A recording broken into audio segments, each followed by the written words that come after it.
So, what actually happens when a doctor decides to eat a diet that, get this, 1 in 5 of us is already eating every single day? We're going to dive into this really fascinating personal experiment to see the real effects of ultra-processed food, not just on the body, but on the brain, which is where things get really wild.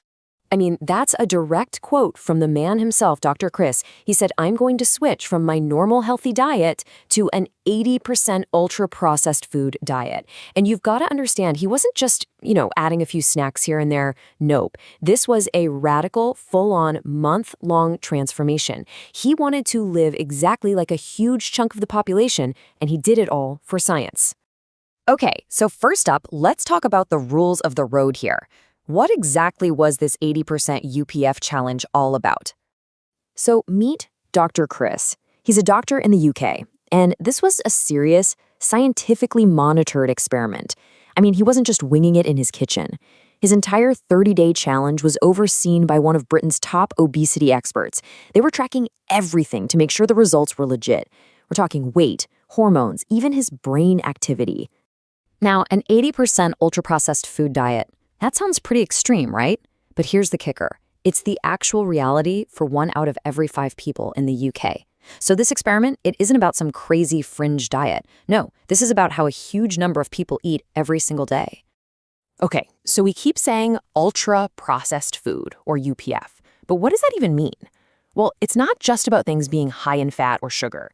The real definition, the key thing to look for, is the list of industrial ingredients. We're talking about stuff you would literally never find in your home kitchen.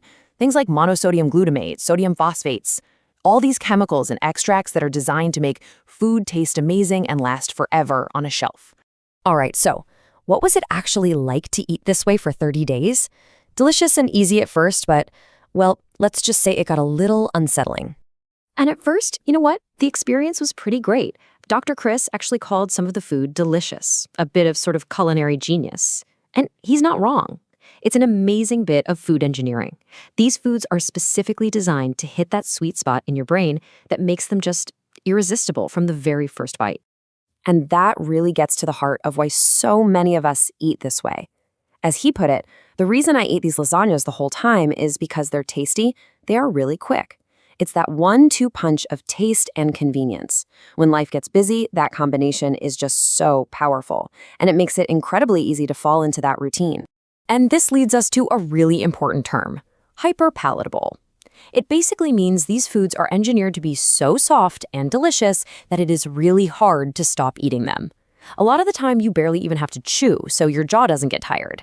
It's like your body's natural "I'm full" switch just doesn't work right. It makes it almost effortless to eat way more than you intended to. But as you can probably guess, that honeymoon phase, it did not last long. Pretty soon, all these negative side effects started creeping in. He started having more intense cravings. He'd wake up feeling hangover, from all the salt and sugar. He was dealing with constipation, heartburn, even having trouble sleeping, just not feeling good at all. So, okay, that's how he felt. But what about the hard data? What was the actual toll on his body? Let's get into the numbers. So, the big question is, after 30 days of this diet, what did it actually do to him? What did the science say? All right, first step, the scale. In just 4 weeks, he gained 6.5 kilograms. That's about 14 pounds. And the expert overseeing the study pointed out that if he kept that up for 6 months, he would have gained over 80 pounds. Just staggering. And that weight gain pushed his body mass index, his BMI, up by 2 whole points. Now, why does that matter? Well, that was enough to officially move him out of the healthy category and into the overweight category in just 1 month. Then things get even crazier when you look at his hormones. The hormone that basically screams "eat" at your brain, your hunger hormone, it shot up by 30%. And at the exact same time, the hormone that's supposed to say, "Hey, we're good, you can stop eating now," that one actually went down. The obesity expert called this exactly what it is, a double whammy. Think about it. You've got an increase in the hunger hormone and a decrease in the hormone that tells your brain you've eaten. His own body chemistry was basically working against him. It was making him feel hungrier all the time, while also making it harder to ever feel full. It's just this powerful, vicious cycle that makes you want to eat more and more. But as wild as all that is, the weight gain, the hormones going haywire, that wasn't even the most shocking part of this whole thing. Not by a long shot. The biggest, most profound changes were happening inside his brain. Seriously, the most profound change wasn't on the scale or in his blood, it was in his brain. The researchers used functional MRI scans, before and after the diet, to see if anything changed. And what they found, well, Dr. Chris himself called it terrifying. So here's what happened. After only 4 weeks, the scans showed that brand new, active connections had formed in his brain. Specifically, new links were being built between the reward centers, the parts that feel pleasure, and the areas that control automatic, repetitive behaviors. It's like his brain was literally rewiring itself to make eating this food an automatic habit. And this is where it gets really, really serious. The expert said, and I quote, "Shockingly, this is something you might see in a person with addiction. Those new pathways, they're the same kind of changes you see in the brains of people with addictions. Basically, eating this food was becoming less of a choice and more of an automatic, reflexive behavior, driven purely by the brain's reward system." And what's just absolutely stunning is how fast this all happened. We're talking about just 4 weeks.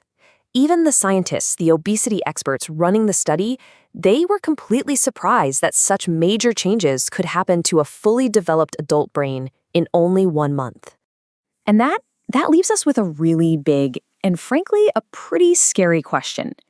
If this is what happens to a developed adult brain in just 4 weeks, what on earth is it doing to our kids? Their brains are still developing, they're so much more malleable. What are the long-term consequences for a whole generation that's growing up on this kind of diet? It's really something to think about.